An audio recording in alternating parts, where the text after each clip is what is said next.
अगर तुम चाहते हो कि तुम्हारी गरीबी और बदनसीबी की परछाई उस पर ना पड़े तो तुम्हें उससे दूर रहना ही होगा। अंदर फिर से आवाज आई। कैसे दूर रहूं यार, अब तो वह मेरे दिल की धड़कन में, मेरे जिस्म के रग रग में, मेरे लहू के एक एक कतरे में समा चुकी है। क्या दिल की को धड़कन से दूर किया जा सकता है? क्या लहू को जिस्म से अलग किया जा सकता है? अब वह मेरी जिंदगी बन चुकी है। अब जीते जी तो नहीं मैं उसे भूल सकता। क्या पता वह भी मुझसे प्यार करती क्या पता वह भी मुझसे प्यार करती भी है, या यह एक तरफा प्यार है। नहीं, मुझे पूरा यकीन है। आंखें अभी कभी झूठ नहीं बोलती। मुझे तो आजकल की लड़कियों पर जरा भी यकीन नहीं है। दिल और दिमाग के बीच रात भर अंतर्द्वंद चलता रहा और सुबह होते होते दिल दिमाग पर हावी हो गया था। मैंने तय कर लिया कि अब मुझे अपने प्यार का इजहार कर देना चाहिए।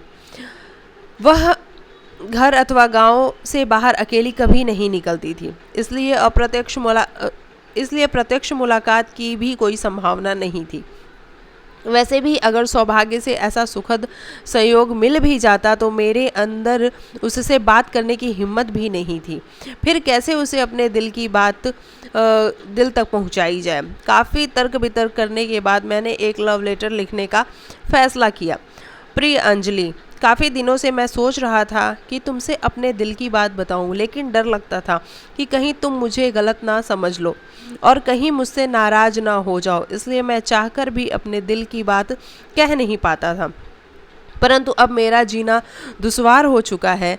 रात भर से सो नहीं पाता हूँ। जब से मैं तुमसे मिला हूँ तब से एक पल के लिए भी तुम्हें भूल नहीं पाया हूँ। हर घड़ी हर पल बस तुम्हारा ही चेहरा मेरी आंखों के सामने घूमता रहता है। समझ ही नहीं आता कि क्या करूं, कैसे तुम्हें अपने दिल की बात बताऊं। लेकिन आज अपने दिल के हाथों मजबूर होकर तुम्हें अपना पहला प्रेम पत्र लिख रहा हूं। उम्मीद है तुम मेरे दिल के जज्बातों को ज़रूर समझोगी। अंजलि, मैं तुमसे बहुत बहुत बहुत प्यार करता हूँ। मैं तुमसे इतना प्यार करता हूँ कि उसे शब्दों में बयां नहीं कर सकता। तुम्हारा खूबसूरत चेहरा मेरी आंखों में बस चुका है। जिस दिन मैं तुम्हें नहीं देखता हूँ उस दिन मैं बेचैन हो जाता हूँ। रात भर मुझे नींद नहीं आती। रात भर तुम्हारी याद में करवटें बदलता रहता हूँ।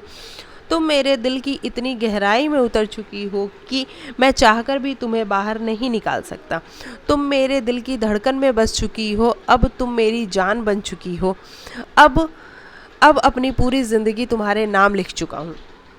मैं नहीं जानता कि तुम मेरे बारे में क्या सोचती हो और ना ही यह जानता हूँ कि तुम्हारे दिल में मेरे लिए क्या है।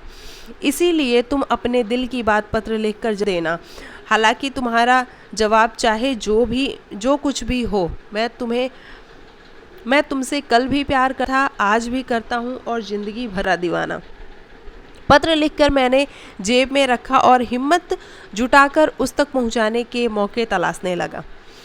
उस तक अपने प्रेम पत्र पहुंचाने के उद्देश्य से अगले 2-3 दिनों तक मैंने उसकी निगरानी करता रहा, लेकिन मुझे असफलता ही हाथ लगी। हालांकि ऐसा कहना गलत होगा कि मुझे उचित मौके नहीं मिले। मुझे कई मौके मिले, लेकिन मैं उसका लाभ नहीं उठा पाया।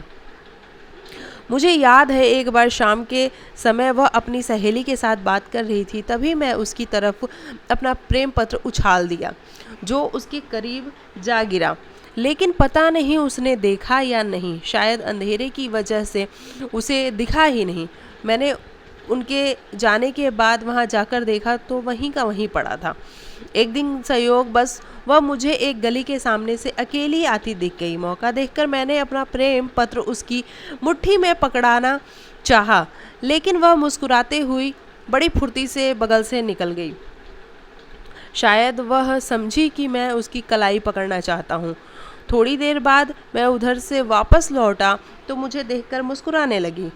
पता नहीं कैसी पागल लड़की से पाला पड़ा है। मैंने अपना माथा पीट लिया।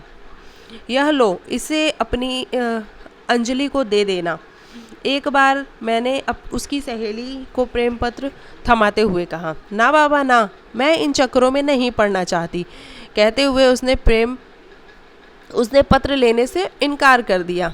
ऐसे और अवसर कई बार जब मैं उससे अपने प्यार का इजहार कर सकता था, लेकिन इसे अपनी कायरता कहूँ या बुज़दिली, चाहकर भी मैंने उसे अपने प्यार का इजहार नहीं कर सका। उसके सामने जाते ही न जाने मुझे क्या हो जाता था। उसके बाद भी न जाने कितनी दफ़ा मैंने प्रेम पत्र लिखा, लेकिन किसी को उसके अंजाम तक नहीं पहुंचा पाया। इसका एक ही कारण यह भी था कि कहीं न कहीं मेरे अंदर एक डर भी था कि कहीं वह इनकार ना कर दे और हमेशा के लिए नाराज़ ना हो जाए। मैं किसी भी हाल में उसका साथ खोना नहीं चाहता था। बहरहाल हमारे बीच सामान्यतः जो बातचीत, हंसी मजाक और कभी कभार तकरार होती थी वो जारी रही। मुझे कभी ऐसा लगा ही नहीं कि वह मुझसे अलग है। सुख में और दुख में मैं हमेशा उसे अपने साथ पाता था।